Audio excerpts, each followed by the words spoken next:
Dhe konkretisht 10 ditë që i parë i këtij muaji është 10 ditë që më i madh i këtij muaji, po gjithashtu këto 10 ditë o vëllezër janë 10 ditë më të mëdha të vitit në adhurim. Për arsye se në këto 10 ditë bashkohen të gjithë llojet e adhurimeve. Bashkohet haxhi, bashkohet umre, për atë që shkojnë në haxh dhe në umre. Për atë që nuk shkojnë në haxh dhe në umre.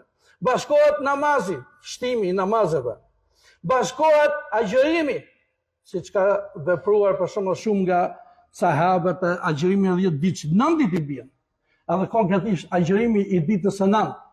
Bashkohen të sadakaje, bashkohen të gjithë llojet e adhurimeve. Konkretisht në ditën më të madhe që është dita e Arafatit, pastaj vjen dita e Haxhit e Kurbanit të Madh. Në këtë ditë Allahu Azza wa Jalla shon pjesën më të madhe të robëve të tij, të cilët kanë merituar xhenemin. Allahu me mëshirën e tij nxjerr.